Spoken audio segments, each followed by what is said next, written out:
நேர்களுக்கு வணக்கம். இன்றைய நேர்காணலில் நம்மோடு இணைந்திருக்கிறார் மூத்த பத்திரிகையாளர் திரு சுஃபியான் அவர்கள். வாருங்கள் பேசுவோம். வணக்கம் சார். வணக்கம் கவிதா. சார், இப்போ பார்த்தீங்க அப்படின்னா விஜய் அவர்களுக்கு வந்துட்டு கிட்டத்தட்ட 1.5 கோடி ரூபாய் அபராதம் விதிக்கப்பட்டது செல்லும் அப்படின்னு சொல்லிட்டு நீதிமன்றம் தீர்ப்பு வழங்கி இருக்குது. ஸோ இதுவும் பழிவாங்கும் நடவடிக்கை அப்படி இப்படின்னு ஆரம்பிச்சிருவாங்க. இதை பற்றி உங்கள் கருத்து என்ன சார்? இல்லை, பழிவாங்கும் நடவடிக்கை என்பதுனா இது ஏற்கனவே உள்ள விவகாரம். அரசியல் அவர் இப்போ உச்சபட்சமாக இப்போ தான் கோலாச்சுறாரு. ஆனால் அதுக்கு முன்னாடி அவர் ஒரு திரைப்படத்தில் இந்த 1.5 கோடி ரூபா அவர் பெனால்ட்டி கட்டல. அந்த படத்து பேர் கூட இல்லை. அரசியல்ங்கிறத தாண்டி நேர்மையாளனாக இந்த நாட்டில் எவனுமே இருக்க முடியாது. விஜய் ஊழலை ஒழிப்பேன். இன்றைக்கி கூட நீங்கள் பார்த்துருப்பீங்க, திண்டுக்கல் சீனிவாசன், ஜெயக்குமார் போன்றவர்கள்லாம் விஜயை பற்றி இப்போ கண்ணா பின்னான்னு பேசுகிறாங்க. திண்டுக்கல் சீனிவாசன் பேசக்கூடிய காணொலி இப்போ இன்று காலை வெளியானதில் கருப்பு பணத்தில் தான் விஜய் வாழ்கிறார் அப்படின்ட்டு அவர் சொல்கிறார். அதில் உண்மை இருக்குது. எப்படின்னு கேட்டால் 200 கோடி சம்பளம் வாங்குறதாக சொல்லப்படுகிறது பிளாக்கில். ஆனால் பிளாக்கில் வேலை சம்பளத்துக்கு நேர்மையாக அவர் வாங்கினா 80 கோடி ரூபா எது கட்டணும்? டேக்ஸ் கட்டணும். 40% கட்டுவாரா? 30%னா கூட 60 கோடி ரூபா கட்டணும். கட்ட மாட்டாங்க. டாக்ஸ் கட்டுற உச்சபட்ச நடிகர்கள்ல இவரும் ஒருத்தர் அப்படின்னு சொல்றாங்களே. உச்சபட்ச நடிகராக இருந்தாலும் அவர்கள் பாதிக்கு மேலே ஒரு 50-60 கோடி ரூபாயை கணக்கில் காட்டுவாங்க. மீதி உள்ளதை அங்கங்கே அறக்கட்டளை அது இதுன்னு சொல்லி போட்டு காட்டி ஏதோ ஒரு அமௌண்ட்டை காட்டிட்டு போயிடுவாங்களே தவிர. சரி, இப்போ நிறைய பேர் கேட்குறாங்க, முதல்ல ஒரு மனிதன் தூய்மையானவனாக இருந்தால் அவன் தொழிலில் தூய்மையானவனாக இருக்கும், அவனுடைய வார்த்தைகளில் தூய்மையாக இருக்கும். விஜயனுடைய தொழில்களில் தூய்மை இல்லை. ஏன்னா 1500 ரூபாய்க்கு படம் ரிலீஸ் ஆன அன்னைக்கு பிளாக்கில் டிக்கெட் வாங்கிறான்.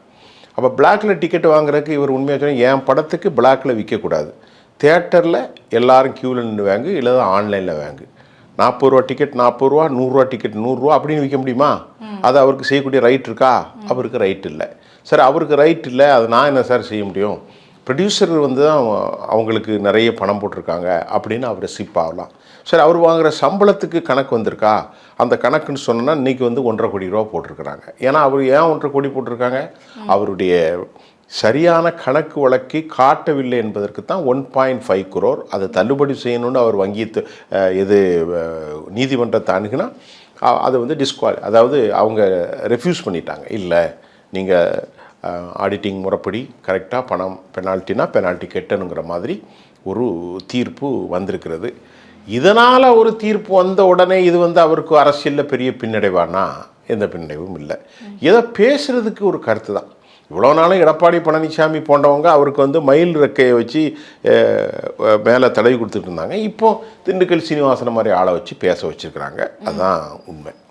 சார், இப்போ உங்களுக்கு ஒரு கள்ள யதார்த்தம் நான் தெரிஞ்சுக்கணும்னு நினைக்கிறேன். என்ன அப்படின்னா, அந்த பிளாக்ல டிக்கெட் விற்கிறது அப்படின்னு சொல்லுவாங்க.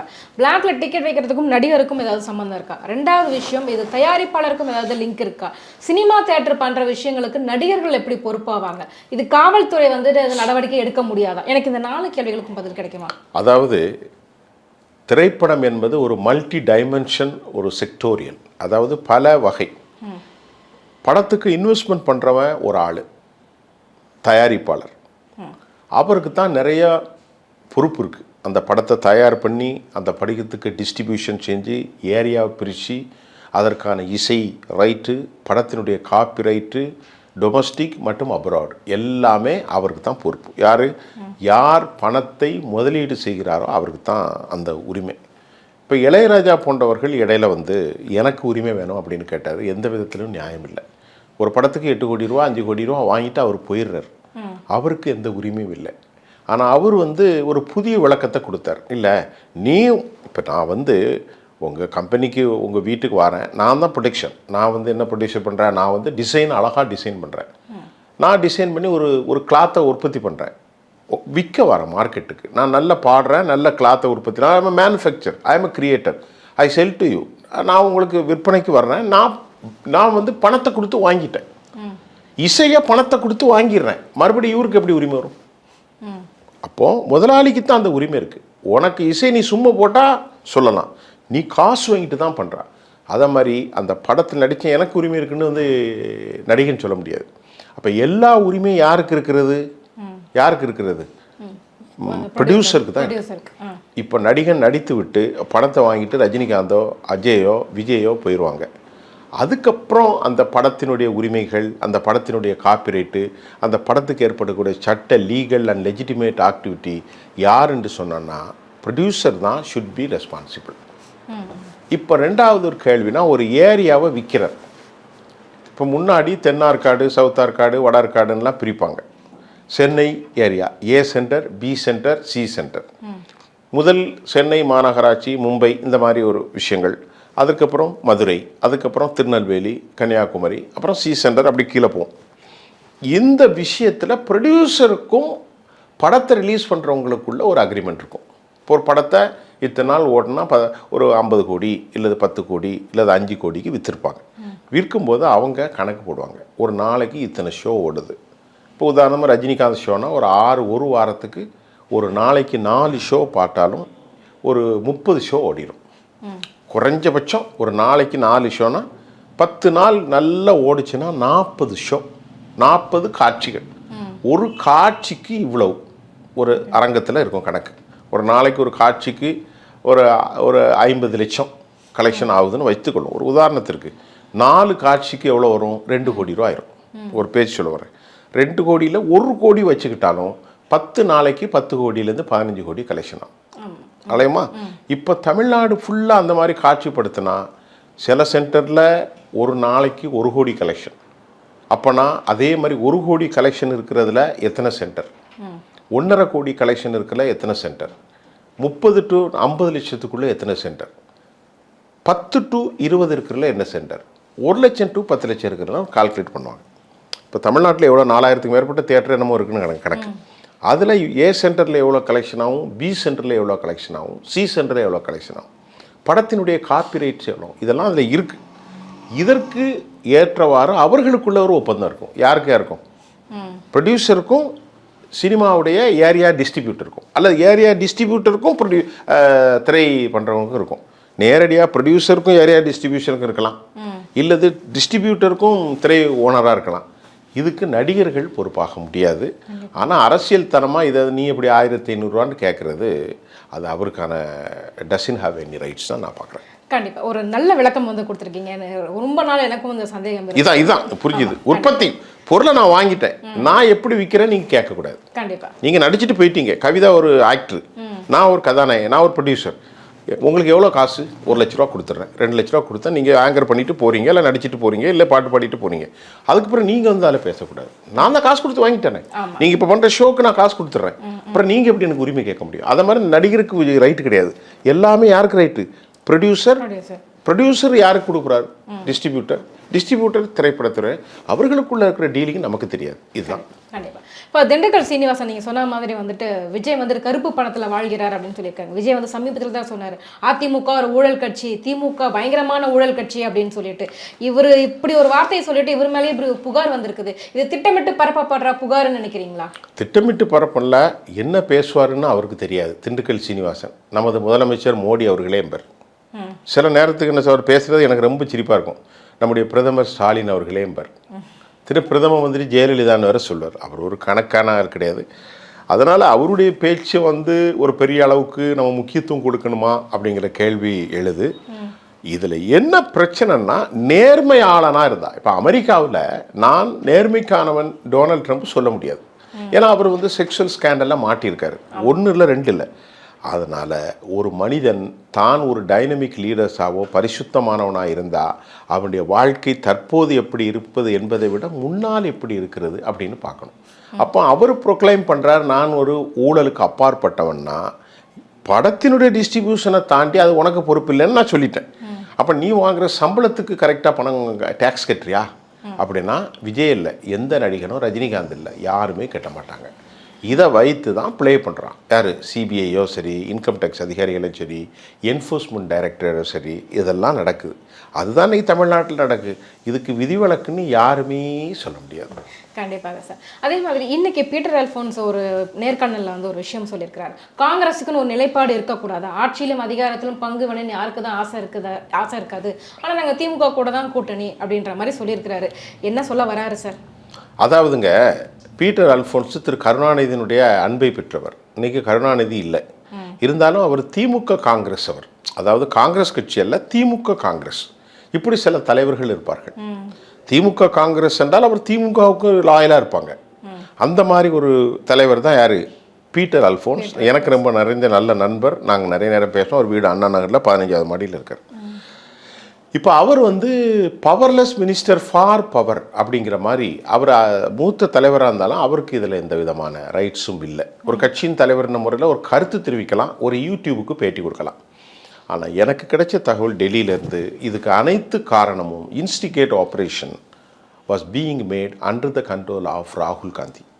ராகுல் காந்தி தான் இந்த ட்விஸ்ட் பண்ணுறார் அப்படின்னு சொல்லப்படுது. ஏன்னா கனிமொழி நேராக போய் கேட்கும்போது 41 இடங்களும் 2 ராஜ்யசபா இடங்களும் 20% உள்ளாட்சி மன்றங்களில் லோக்கல் பாடி எலெக்ஷனும் எனக்கு வேணும்னு ராகுல் காந்தி சொல்ல, கனிமொழி அப்படி சாத்தியம் இல்லை அப்படின்னு அந்த அம்மா சொல்ல, கடைசியில் இவங்க ஆஃபர் பண்ணது 27 சீட்டு, மேக்சிமம் 30 சீட்டு வரைக்கும் இருக்கலாம் என்று எதிர்பார்க்கப்படுகிறது. ஆனால் திமுக இந்த அளவுக்கு இவங்க அந்த பிரச்சனையை வலிமையாக கொண்டு போய் சேர்ப்பாங்க அப்படின்ட்டு அவங்க நினைக்கல. அதில் ரொம்ப முக்கியமான விஷயம், காங்கிரஸ் தன் தலையில் மண்ணை அள்ளி போடலாம். ஏன்னு கேட்டால் காங்கிரஸ் வந்து எனக்கு கிடைத்த தகவல் எல்லா நிலைகளையும் பேசி திமுகவோடு அவங்க பயணிச்சிருவாங்கங்கிறது தான் கன்ஃபார்ம் ஆகுது. அவங்க திமுக விட்டு போக மாட்டாங்க. ஆனால் திமுக விட்டு போயிடுவோமோ அப்படிங்கிற ஒரு உச்சபட்ச ஒரு கொதிநிலைக்கு அரசியலை கொண்டு தள்ளி மேக்சிமத்தை வாங்கிட்டு போயிடணும் அப்படிங்கிறது தான் அவங்க திட்டம். 100க்கு 100% திமுகவை விட்டு காங்கிரஸ் விலக போவது இல்லை. ஆனால் இந்த டிமாண்டை வைப்பாங்க இப்போ. ஆனால் திமுகவுக்கு இருக்கிற பிரச்சனை என்னென்னா, திமுகவுக்கு தேர்ட் பிளேயராக இருக்கக்கூடிய நடிகர் விஜய் ஒரு பெரிய பிரச்சனை. அவர் யார் ஓட்டை பிரிப்பார், எந்த ஊரில் பிரிப்பார் அப்படின்னு சொல்ல முடியாது.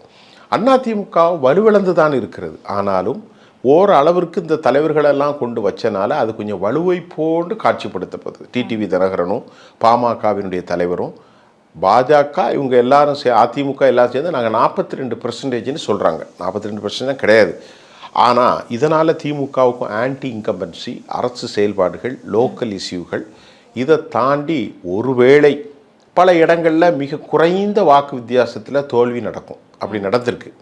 அப்படி நடந்தால் தமிழ்நாட்டில் ஒரு 10, 20, 30 தொகுதியில் 5000, 7000, 12000, 8000 ஓட்டு வச்சுருக்கக்கூடிய தேமுதிக, நல்லா கவனிச்சுடுங்க. தென்பகுதிகளிலும் சிறுபான்மையினருக்கணும் இன்னும் வலுவாக இருக்கிற காங்கிரஸ், இந்த ரெண்டையும் திமுக இழந்தோமானால் திமுகவுக்கு பெரும் இழப்பு என்பதை திமுக உணர்ந்தனால தான் இன்றைக்கி காங்கிரஸ் கட்சி அவங்க கெஞ்சிக்கிட்டு இருக்கிறாங்க. காங்கிரஸுக்கு இது தெரியும், அவருக்கு லாபமும் இல்லை நஷ்டமும் இல்லை, வந்த மட்டும் மிச்சம். ஆனால் திமுக ஒரு தகவலை நேற்று ராத்திரி சொல்லியிருக்காங்க, இங்கே பாருங்கள் நாங்கள் தர்றோம் 20, 30, ஆனால் நீங்கள் வந்து முன்னால் நிற்கிறவங்களுக்கு இத்தனை பேருக்கு கொடுக்காதீங்க அப்படின்னு ஒரு லிஸ்ட்டை கொடுத்ததாகவும், திமுகவுடைய இந்த கையெழுத்தை இதை பார்த்துட்டு காங்கிரஸுடைய மூத்த தலைவர்கள் ரொம்ப வறுப்பில் இருந்ததாகவும், நாங்கள் இவ்வளவு திமுகவுக்கு ஃபேவராக இருந்தாலும் எங்களுக்கு எதிராக திமுக சொல்லியிருக்கேன் அப்படின்னு அவங்க வருத்தப்பட்டதாகவும் செய்திகள் வருது. எங்கேருந்து? சத்தியமூர்த்தி பவன்லேருந்து. அதுக்கு காரணம் திமுக என்ன சொல்கிறாங்க, நீங்கள் தலைவர்களாக தான் இருக்கீங்க, சத்தியமூர்த்தி பவனை விட்டு கிராமங்களுக்கு வர்றதில்லை, நோட்டீஸ் ஒட்டுறதில்லை, எல்லாம் நாங்கள் தான் ஒட்ட வேண்டியிருக்கு. போய் கேட்டால் நீங்கள் வரவே இல்லைன்னு சொல்கிறாங்க. அப்புறம் உங்களுக்கு டிக்கெட்டு கொடுப்பேன், ஏன்னா வெற்றி தோல்வி எனக்கும் அங்கே இருக்குது. நாளைக்கு ஏதாவது பிரச்சனை வந்தால் நீங்கள் தான் எனக்கு வந்து நிற்கணும், நான் உங்களுக்கு வந்து நிற்கணும். அதை நல்ல எண்ணத்தில் தான் சொல்கிறேன்னு திமுக ரிப்ளை பண்ணியிருக்கிறாங்க. ஆனால் எனக்கு தெரிய 100க்கு 100% காங்கிரஸ் கட்சி திமுகவோடு தான் பயணிக்கும். ஏன்னா மண் குதிரையை நம்பி ஆற்றுல இறங்க மாட்டாங்க. யாரை நம்பி? நடிகர் விஜயை. ஏன்னா 10% தான் உச்சபட்ச லெவலில் விஜயகாந்த் பெறும்போது விஜய் வந்து எவ்வளோ பெறுவான்னு நம்ம சொல்ல முடியாது. வந்திருக்கக்கூடிய விசில் அடித்தாங்க குஞ்சுகளை வச்சுட்டு அவங்க மட்டும் ஓட்டு போடுறதில்லை. 100 தொகுதிக்கு நம்ம ஒரு கூட்டத்தை போட்டிங்கன்னா, நான் மறுபடியும் சொல்கிறோம், 1 லட்சம் பேர் கூட்டுறாங்க. அந்த 1 லட்சம் பேர் ஓட்டும் காணாது, 1.25 கோடி ஓட்டு இருக்குது. அதை அவர் பெறணும், அவர் நம்பிக்கையாக இருக்கணும், அவருடைய கொள்கைகள் தெளிவாக இருக்கணும். அப்படி எதுவும் இல்லாத நேரத்தில் காங்கிரஸ் வந்து 18 சீட்டு இன்றைக்கி எம்பி ஜெயிச்சிருக்காங்க, எம்எல்ஏ இருக்காங்க. அதை விட்டுட்டு அவங்க போனால் மறுபடியும் சிக்கல் வருங்கிறது நல்லா தெரியும். போக வாய்ப்பே இல்லைங்கிறதான் பீட்டர் அல்ஃபோன்ஸுடைய கருத்து. என்னுடைய கருத்தும் அதே கருத்து. ஜெயக்குமார் அவர்கள் வந்து மேடையில் வந்து ஒரு விஷயம் பேசியிருக்கிறார். என்ன அப்படின்னா, நான் ஏதாவது ரவுடிசம் பண்ணியிருக்கிறேன், நான் என் மேலே ஏதாவது தப்பு இருந்தால் சொல்லுங்க, நான் அரசியலை விட்டே போயிடுறேன் அப்படின்னு. எதுக்கு அப்படி சொல்றாரு? ஒரு மீட்டிங்ல வந்து அவர் பேசியிருக்காரு. எதுக்கு சொல்றாரு? அவர் யார் ரவுடின்னு சொன்னான்? பொதுவாக ஒரு விஷயத்துல பேசியிருக்காரு.